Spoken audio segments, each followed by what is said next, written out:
So on this particular plant, what I would do in terms of pruning is I probably, because we don't want this plant to get much tallness, I would probably head back some of these leads here. Either I could cut it way down, or this was a young lead that had grown out during the fall, in late summer.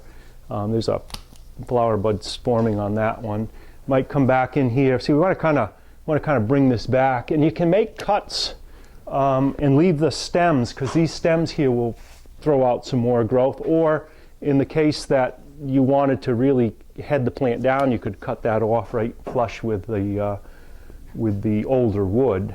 And then the other thing in pruning them is you want to kind of bring them to a degree of symmetry as you do prune most things. So here we'd probably cut this back here. You can see that the branches can be kind of cascading. There's nothing wrong with that. I mean, eventually you may want to head them back a little bit, just kind of bring them up. And then the best thing to do is always turn your trees, or turn the tree around, or if you're outside in the ground, walk around the tree and kind of look at it. I'm leaving small stubs here which actually could throw out smaller stubs here which can throw out flower spikes, or they will actually branch. Or in the case of this lead here, you can head it right back. So now what we've done is we've taken that plant and we've brought it down. Now it's going to grow up again, and our annual pruning on this, we will again bring it back down, making cuts. And you can see on this lead here, which is kind of going off into space, there's a new growth starting right there, so we'll make a cut just behind that. And I can see on this one right here, there's a new growth, and there's actually a flower bud forming. So there's a new growth starting right on the tip of this lead, and there's a flower bud starting there. So we've brought that down. We'll turn it around again just to see what we've got here. I do have some flower buds, quite a bit forming on this side. At this time of year in the greenhouse, even though there will be a lot of flowers, we see very little fruit. And although in warm tropical areas where there's insects outside and the temperatures get high, carambola fruit year round, and they actually go through these heavy flowering cycles and fruiting cycles. In the north here, what we found is that it's really a summertime flowering issue, and it's about getting the fruit to set. So we're in March right now, we're looking, by the time we get into April and May, that's when we get warmth and the flowers will be coming on strong, and we'll get a good set of fruit on this. This particular variety puts out a full-size carambola fruit, which is quite large. In a small tree like this will hold maybe 7, 8 fruit at a time. This could get bigger if we wanted to pot it up into bigger pots, but we'll probably not, because we're really trying to contain it and use it for what would be a windowsill or sunroom plant. Care for this plant? Carambolas always need full sun, as much as you can give it, although with that said, they can flower under some diffusion.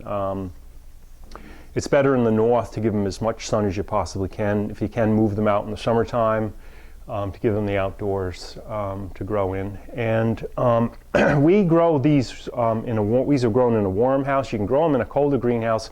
That's going to put them into a little bit more of a dormancy. You'll see some of the leaves will fall off. They'll be somewhat deciduous. We always, with our soils, bring the soil to dryness between waterings. This happens to be in a clay pot, but they grow just as well in a plastic pot. You can see this is in a plastic container. And they really don't get root diseases in containers just per se, so they're pretty resistant to that. And we do fertilize them, although this plant here has not been fed a lot during the wintertime because of the low light. They're beginning to feed right now to kind of boost things along. You can see that the lengthening day length, the increase in fertilizer is all flushing out that new growth. So we're going to do just a couple more home gardener, how much would you feed it? Small prunings right here, just to kind of bring that back. Now I like that. That's going to come up like this, and we're going to have a lot of flowers that form in here, and a lot of that fruit that forms will be hanging down inside the tree. And there we are. That's pruned. So we're going to take another look at one more plant here. You can give them regular applications of fertilizer. It's a granulated organic, top dressed onto the top of the pot and scratched in will work. or you can add fertilizer into water and feed them that way. But they do need fertilizer. Otherwise the plants will slow down on you. So that's our Dwarf Hawaiian. And over here we have another plant which is a little bit older than that. This probably goes back 8 years, maybe 9. We've had it in the greenhouse for quite a while. This is Maher Dwarf, and you can see here's a cluster of fruit. Let's see if I can turn this around. There's a cluster of fruit there. You can see the starfruit shape on them with the ribs on them. This cluster actually formed late in the season, and it's sort of off season for the fruiting of it. And so we're going to look at doing a little bit of pruning on this. You can see this one. You can see that on this one the growth habit is a little more spread out, and certainly that's no more than 2 feet in height, and we're going to maintain it at that height. We're not going to actually let it get much taller than that. There's an older lead out here. You could do some pruning here to take back some of these. You can see this was probably pruned back in the fall. There's a lead there that was cut. It looks like there might have been some growth coming out that was taken back. So this is sprouting out from there. And you know, although that's going off in that direction, I probably, because I want to keep this down, I don't want this plant to be any bigger than it is. I may take that whole lead out. And then what we can do is we can head back. I'm going to do a little bit of light pruning here to try to head back some of this hanging growth, although I do want most of my plant to take that out there. I'm going to prune that back there. Back side. Yep. And that cut that. I'm going to take that back there. We're pruning these.